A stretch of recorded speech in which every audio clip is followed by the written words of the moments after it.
सीधा जा आई रास्ता से है मुड़ जा आ जहां चल मुझे पहुंच चल जाइए हमरा घर पीछे से। अरे अरे ये सब का करतर जातो लोग हां तो है कल मुही करो रखो मैंने कुछ जाना तड़ू जा आहो कन्या मान के चला हतना हम खाचे लगा के बियाह शादी करनी आ ओकरा कुछ मिलले नहीं थी आ मिलला के लावा के लड़की जन देखले रही तो लड़की नहीं है ए मम्मी जी का काम मत खुद इतना थकान होगा चल चल के बुझा दो जो है बैठो तो मुझे बुझा तो जब की आ बतावे ए तू झपाई हो जिंदगी भर के बउए जानलू हम तो काम के मार के निकाल देबल जाओ जने लुगाइल बे तने लुगा चल जावे जी कहल जानलू हम अपना लड़का के तो जवान रोला उचित समझी मम्मी जी अब मान के तू ना समझबू अब काहे ना मैं अब पर जी ठो बानी तो हम का समझब जी काहे और बतिया खातिर तू बाविया खातिर नहीं खू का तो तू समझ तू से और बात मन ले बनी जोन रो कह तो हम बताएं लड़की जन देखा जाए तो नहीं हां तू बता ना ताया ना अच्छा मान ली कि गांव घर के लोग देखे अच्छा यही जो देखियो हम कैसन आऊ कैसन लागत है अब लेकिन का करम जल्दी में कहला सोना के घेरी पर कोयला के उहे हाल बउए लड़का कैसन लड़की कैसन देखाई के बदल देला सन ए मम्मी जी देखी कहल खुद के बड़ाई खुद ना कइल जाला आज ले हमारे गांव में केहू शिकायत ना कइले हो न तकले आदमी देखला तो कहला कि बाप रे बाप का फलाना का पतो ही बड़की हैसन या होसन ह त ना करेला त अब कदमावत है आदमी अब ई तो करियो ठीक देखते अब का कहि कि का सुने के पड़ी पता ना उ का कहत हो को त कुछ हमें आए है था नहीं खेला पूछे के बाजी उनका ले का पूछे के बा सुनो ना एगो काम कर धीरे से निकाल दिया जाओ कने भाग भाग पड़ा गइल भगवा पर वर हमने कुछ काम सब सुतल बा लेके निकल गइल त हम का करी कोन को बोलौले होई पीछे लागल बा ये चलो ना देखिए मैं हीरो ने खेल जरा देखला चलो ए भैया पिया 4-5 दिन बीतल अच्छा से बीत गल घर परिवार में खुशहाली बाटे माई हमार कितना खुश बिया कि बिया शादी बबुआ के कह दिहनी अब हमारा के करी धरी सेवा पानी करी घर के संभाली आए चल कोनो बात है माई लौकत नहीं के बोलौले रहनी है माई माई कहां रे बाबा ये नहीं बनी तो अरे तोरा बोलौले रहनी है तू कहां गेली कौन गांव में बोलली रे अरे गांव में ना हम का दुखन के यहां गई रही गोरिया के मन बुलावत रहे के आवत नहीं की बिया ए माई अरे क्या नाम हनिया घरे बियाह शादी पड़ल बाटे न्योता दियाई कि ना दियाई हमनी के न्योता चलेला त दियाई ना अब हमनी के 51 रुपया मिलल ह त माने हमनी के फर्ज बनता ना त काहे ना दियाई ना जेका जो रहला जोन आदमी सब पड़ेला जोन देला अच्छा अच्छा आदमी दी ना आए माई कनिया कैसन मिलल बिया ठीक बिया ना हमरा से मत पूछ काहे माई तू मुंहे घुमा लेली ऐसन काहे बात बा माई तू ने कस देखले कैसन रहे लइकिया घरी का माई हमरे का तो ठीक लागतिया अब देखौटी में तो लोग देखले बाड़ू जा त पसंद तोरा त पसंद मोरा हैं उ लइकी ना हिया तू का कहत रे क हमार विचार नहीं थे को लइकी के रखल जी उ लइकी ना छु हिया के लूदिए नहीं खे तनी कोई के गोआ हाथ करे के लूद बात तेल पानी लगाई ना खाना बना के लूद बात तो का रख के का कइल जी माई नौकरानियों से गोल बिया हम तो कोहबर में कुल सब जाके देख ना करिया कुलेट बिया एकदम कोयला हिया लागत अरे माई ओकरा से हम कोहबर में पूछले रही कि सब क लेलू न तो हां जी बर्तन माज लेलू न तो हां जी सेवा पानी क लेलू न हां जी सब तो क लेले तू कहतड़ी माई की जाके देखिया का कहले बिया माई उ जाके देखे उ लड़की के बदलाइल बिया हमरा त लागत का? उ हिया अरे उ लड़की ना हिया बदला गोल बिया अब का बदल के बियाह कर ले बस का भाई बाप ल तो खोदे बावन के लड़की देखाई हो ये बियाह कर दी दूसरा ले माई ये तू कहां के देवाज होगी हम तो बाहर भीतर रही आ तू देखले रहली हम तो कम लड़की के यही ओका भाई के बोला के तब भेज देबल जाओ देख माई तू का कहतड़ी इतना बियाह शादी लगावल बजावल सब बर्बाद हो जी अब तो मन बता राखू हमनी के का करे के बा हमनी के लड़की अच्छा हम ओकरा से पूछत नहीं बदलाइल भी कि का भइल बा ठीक बा तू चिंता मत कर ठीक बा तो मुंह का बनाओ तड़ी माई हम समझा देते नहीं ओकरा के करी धरी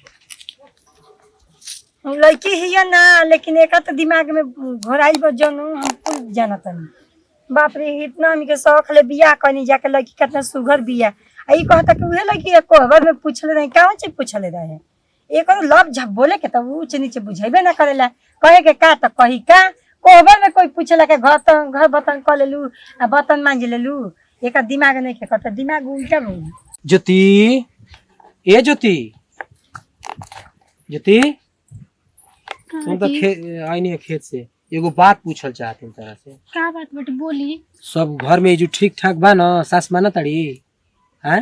हाँ जी सब कुछ ठीक बाटे। हम शिकायत सुन लिए माई से। हम तो कुछ ना कोई नहीं है जी, तब मम्मी जी काहे ऐसे कोई काहे शिकायत माई नहीं कहती है कि तू कुछ कर धरत नहीं को। है। ऐसे बात नहीं के जी, हमरा जितना बुझाता उतना हम सब कुछ करत बा। अच्छा ये बताओ कि माई कहती है कि लड़की तू उहे हो ना जो माई हमारे देखले रहे हैं? सही से बताओ, कुछ डेरा मत, हम बानी बियाह शादी हमारे संग में ना। अरे हम काहे के खिसियाई वो, हम तारा से बियाह शादी से नू डलले बानी, का दिक्कत बाटे, का भेल रहे बतावा ना जी। हमरा के रौरा सब ना देखले रही जा। ऊ के रहे जोन माई देखौटी देखले रहे? खुद हमार बड़ बहन रहे का तू? लेकिन बड़ बहन के शादी नहीं हो सकत, काहे कि ओकरा कैंसर बट गए। का? ऐसे हमार माई हमार राव शादी हमरा से करा देलो ताकि राव जिंदगी खराब मत होगो। देखी जे हमार माई बाबू को लोग अपने से कोनो गलती नहीं के कइले, वो जानबूझ के ऐसे नहीं के कइले। ना तो तो बहुत गलत बात बाटे, लेकिन देखावल तो ना चाहत रहे, जब सब जानत रहे कि हई हई बात बाटे बता दियल चाहत रहे। बाद में पता चला नो ऐसे कोई कुछ ना, और शादी के दिन में क्या कोई रहे। अरे तो ज्योति तू हमरा से काहे ना बतौलू? हे जी हम वह काम कोनी जो हमार माई बाबू कइले, अब रोड हमरा के माफी दे, हम या सजा देव रे हाथ में बा। अरे ज्योति ऐसे मत बोला, अब जेकरा से बियाह शादी होला अगर धोखे में कुछ गलती के कारण हो जाला तो के डांटल ना जाला, मिल बहर के घर में रहल जाला। तारा में कोनो गलती नहीं खे, गलती तो हमरा में बाटे। जान के पहचान के बियाह शादी करे के चाही, तू टेंशन मत ला, हम बानी ठीक बा, हम माई के समझा देतानी। ठीक बा जी, ठीक बा ना? हमरा जैसन पति पाके तो हमर किस्मत चमक गई। हमरा उम्मीद नहीं के होकत ना कि हमरा इतना अच्छा पति मिलल बाटे। हे जी जरूर कोनो पुण्य के काम कइले हो हम कि हमरा के इतना बड़ा गलती माफ कर देनी। ठीक बा, तू घर में जल्दी से खाना काढ़ा, हमके जोर से भूख लागल बा, हम हाथ जोड़ के आवत ना। ठीक बा, हम जाता नहीं। हम ना सोचले रहनी है कि यहाँ के हमरा के माफ कर दे, हम बाकी सही लोग कहेला जोन किस्मत में लिखा रहेला न उहे होकेला। अरे हमर माई बाबू तो जानबूझ के इतना बड़ा गलती ना कइला से, लेकिन यहाँ के तो इतना बड़ा गलती माफ कर देनी ना। भगवान जी तार लाख लाख शुक्र बाटे कि हमर उजड़ा घर बसा देनी। हमरा तो लगते न रहलाटे कि कोई जाके मानी, पर जब पति ही हमरा के मान लेलन और अपन समझ लेलन तो सब लोग मान ली, और सब लोग कितना हम प्यार दे में सेवा करम नहीं तो सब लोग हमरा के अपना ली। आई मम्मी जी के का चक्कर में हमार रगड़ रगड़ मत कहो है, लाज डर नहीं खे। तब तब चंदा माई का संस्कार देले, कौन मुंह उठा के चले आइले कल मुही तो चुलबा पानी में डूब मर के चाहिए, जो नहीं नारे पोखर बजा के मर जा। अरे ना वो को हम नहीं जान, बस जौना रास्ता आई वही रास्ता चल जाई जी। कहां से मम्मी जरूर बोल बोल ना मम्मी जी बहना चलो उठा बहनी है नहीं देखा हाई रास्ता बावे सीधा, ठीक बा आ सीधा जा, आई रास्ता से है मुड़ जा, आ जहां चाहे वो पहुंच चल जाए। हमरा घर पीछे से अरे अरे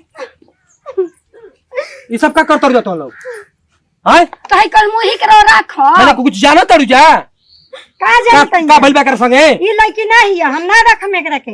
माना तानी कि लड़की बदलाइल बिया, हमहू माना तानी। हां दहेज नहीं के मिलल, नहीं के मिलल कुछ जाना तानी माई तू ना, हम नहीं के जान देखत जो जान चली। अगर माई अगर जान जेबी ना तोरो बुझाई लगी, ठीक बा? कौन चीज जान जे में अब का जाने के बा? जो लड़की के तू देखले रहली हां वो लड़की के शरीर में कैंसर बा, ओ से वो लोग लड़की के बदल के इनसे शादी बिया भइल हमार, बुझाइल ना तो केहू जान के अनजान ना बनेला। लड़का के जिंदगी बचाए खातिर हमर ई माई बिया शादी हमरा के कइली, हमार शादी करा देला सिया से। तो ई बात तेरा माई के पहले ही न कहे के चाहिए, तोहरे के देखा के नहीं चाहिए। मम्मी जी शादी के दिन निजका बुराई रे सबके इज्जत मत जा। बाद में डॉक्टर साहब बतौलन कि लड़की के दिल में छेद बा। तू अत्याचार कर तारी मार तारी, अरे कुछ जाने के चाहिए, कुछ फोन लगौली। अरे बाबू हम ये सब जानते नहीं कि इनको तो बतावे के चाहिए क्या से सब अरे बात कैसे बताइयो, मन में डर बा, का बताइयो तो लोग बोलबू जा मरबू जा, हैं ये हमरा के बतौली। कन्या अच्छा कम से कम हमसे तो बता सकत ले, हम तो इनका बहन जैसा लड़नी हां। तारा हमरे से तो कहे के चाहिए कि हमर दीदी कैसे से भइल बउए हैं, हम ई सब का जानत नहीं। चुप एक रह नहीं देखा हम ना जोतन कहत तोरी गोड़ पर गिरले हमसे पाप हो गइल बावे माफ कर जौन दो भइल तो ना के माफी करते जान के माफ कर दो, लेकिन ऐसे ना करे के चाहिए। जाए दो जौन बाबू कुछ भी करिया बाबू चाहे छोट बाबू भाई। कुछ बाबू, हमरा खातिर तू ही ठीक बाबू। सब कुछ धन दौलत दहेज ना होला, एगो प्यार होला, व्यवहार होला, ठीक बा, एगो संस्कार होला, मान के चले के चाहिए घर परिवार में। ठीक कहते बबुआ, ई और सब ओकरा बात। के पतो ना बेटी समझ के प्यार करिए, मनी है। हाँ बबुआ, ई तो जिंदगी अरे सवार देली। डर बेटी हमर छोट बहन बाड़ी अब रोज और कहे के हम जरूरत नहीं जा तनी तनी पानी भराओ, ठीक बा? जाई जाई बाप रे चलो, बाप, चलो, पहले नहीं ना, तो हाथ चलो। में बड़ा बात हमारे छिपा के रखले रहो। मम्मी जी, आदमी बहुत मुश्किल में पड़ेला तभी कोनो बात छिपावेला।